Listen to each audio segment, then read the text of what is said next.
പലരും വിചാരിക്കുന്നത് എൻ്റെ ജീവിതത്തിൽ എനിക്ക് വിധിക്കപ്പെട്ടതേ കിട്ടൂ, എല്ലാം എൻ്റെ വിധിയാണ്, ഞാനിന്ന് ജീവിക്കുന്ന ചുറ്റുപാട്, എൻ്റെ ബന്ധങ്ങൾ, എൻ്റെ പണം, എൻ്റെ വീട്, എൻ്റെ ജോലി, എൻ്റെ സാഹചര്യം എല്ലാം എൻ്റെ വിധിയാണ്.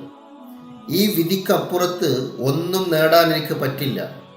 അതുകൊണ്ട് തന്നെ ഞാനൊന്നും ചെയ്തിട്ട് പ്രത്യേകിച്ച് കാര്യമൊന്നുമില്ല എന്ന് ചിന്തിക്കുന്ന പല ആളുകളുണ്ട്.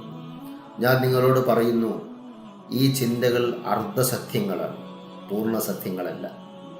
എന്താണ് ഞാൻ അർദ്ധസത്യങ്ങൾ എന്ന് പറയുന്നത്?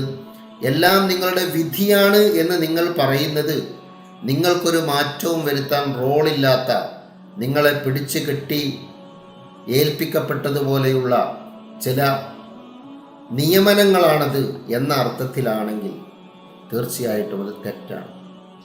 നിങ്ങളുടെ വിധിയാണെന്ന് പറയുന്നത് അത് സത്യസന്ധമായി പറഞ്ഞാൽ നമ്മുടെ ലൈഫിലെ ഓരോ ചലനങ്ങളും നമ്മുടെ തന്നെ ചിന്തകളുടെയും നമ്മുടെ തന്നെ പ്രവർത്തനങ്ങളുടെയും സൃഷ്ടിയാണ്. അതുകൊണ്ടാണല്ലോ നമുക്ക് പ്രശംസക്ക് അർഹതയുണ്ടാകുന്നത്.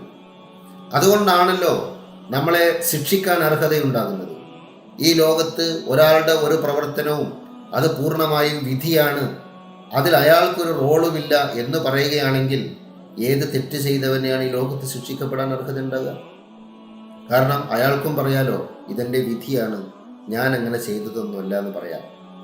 അതേപോലെ ഏത് നന്മ ചെയ്തവനെയാണ് ഈ ലോകത്ത് പ്രശംസിക്കപ്പെടാൻ അർഹതയുണ്ടാകുക?